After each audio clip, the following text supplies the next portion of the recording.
Viewer discretion advised.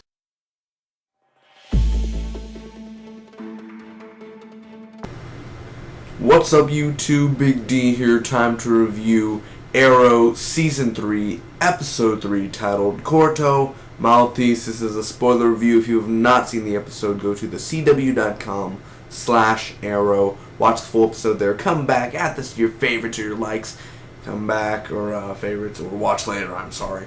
It should take me less than 2 minutes to recap the whole episode, man. Pros to cons at the end, final score, and yeah. By the way, I know it's ain't DC related, but the Avengers Age of Ultron, if you have not heard about it already, the trailer's out, so alright, so first off, Team Arrow plans on going to Corto Maltese. That's where Thea is, and Grant and Laura. Grant is like the wildcat guy that boxes, and Laura wants to, I want to learn boxing and everything. Merlin is at the door with an arrow. Thought that was cool, but Oliver never comes through the door. And he's teaching Thea in a flashback the hot water on the hand. He's like, pain is inevitable, Malcolm says. Oliver and Thea talk. Felicity has a big office because Ray gives it to her. Diggle meets Shaw, which is this guy who works with Lila, his ex-wife that has a baby, or wife now. But he has this coat that has identities and targets that could target Lila herself. So Laurel's at an AA meeting, and there's this girl next to her, Erica, who tells the story of how her boyfriend or husband abuses her. And Shaw turns on Diggle. Roy and Thea, they talk, and she's saying, I left Starling because all the lies, people lied to me. Malcolm hits Thea in a flashback, and he says, now we can begin. Felicity is getting a bunch of calls from Laurel and Diggle, and this guy hits Laurel because Laurel tries to go all frickin' Black Canary, and then she's like, you like to hit women? And she just goes back, and yeah, she black-eyed and everything. But good try, Laurel, good try. That's what makes it count. As long as you try, that's what counts. And basically, Oliver wants to tell Thea secrets, and he tells Thea that their father, Robert, killed himself and how that happened and everything, and he says, I need you. So Oliver made arrows out of hotel, the lamps and everything, and he made bow and arrows. It's crazy. And Shaw is defeated. Thea's going home because Thea basically fought Merlin at the end, and he's like, you know what, I think you've learned enough. You could go home. But I will be back. Damn. And also, this guy spills coffee on her hand by accident, like, oh, and then she's just like, I'm okay. I'm a badass. Look at this badass over here putting coffee on you. And I'm fine. So Laurel wants to get trained. She ends up starting to get trained by Grant. And Oliver refuses.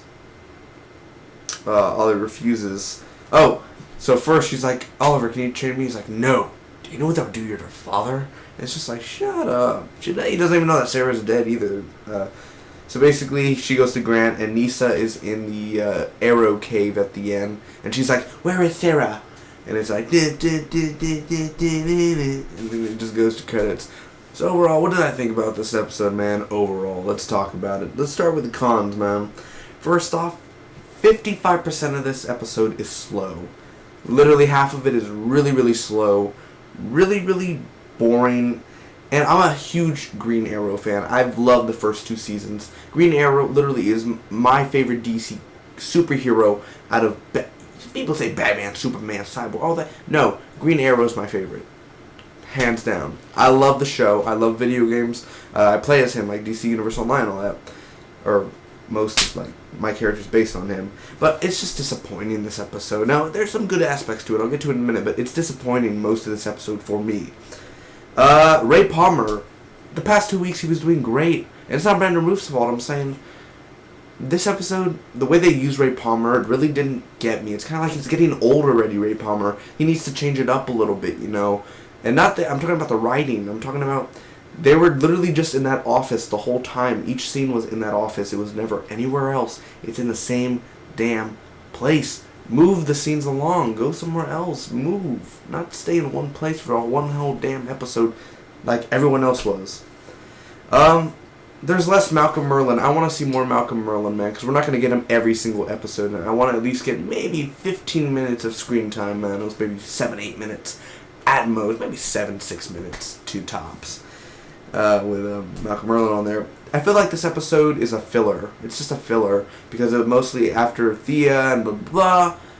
What we wanted to see, it ended up going to Diggle, Diggle, and it just went on to that. And I thought, and I think a lot of people thought, season 3 Thea's story will be about training with Malcolm, and then it's just one episode. She's already trained, guys. She's going back home. Duh! It's just like, really? I thought we were gonna do like 10-15 episodes of Thea and her turning to a bad guy and a bad person, and nope, she's back. Oh well. Yeah, false advertising. No, they didn't advertise that, but overall, I was kind of sad about that. The pros, the action was good in this episode. Nothing that wowed me. I mean, the past 2 weeks, other action was really great. This was just like, yep, just regular weekly action. And I liked the way he told the secret about her dad and everything. I liked the reaction. I liked that scene. And this episode's really colorful. If you notice, every episode's dark. This is really colorful. It's kind of hard to get used to at first. But Laurel was great in this episode, man. So overall, I'm going to give this episode a B-. Thank you all for watching. I think it deserves that. Comment down below. Let me know what was your favorite part of Arrow tonight. Feel free to hit that like button. Feel free to subscribe. And as always, don't forget, every Wednesday I review Supernatural and American Horror Story Freak Show. Edward Mordrake. Until next time, may the Spock be with you always. 1 week till Halloween, kiddos.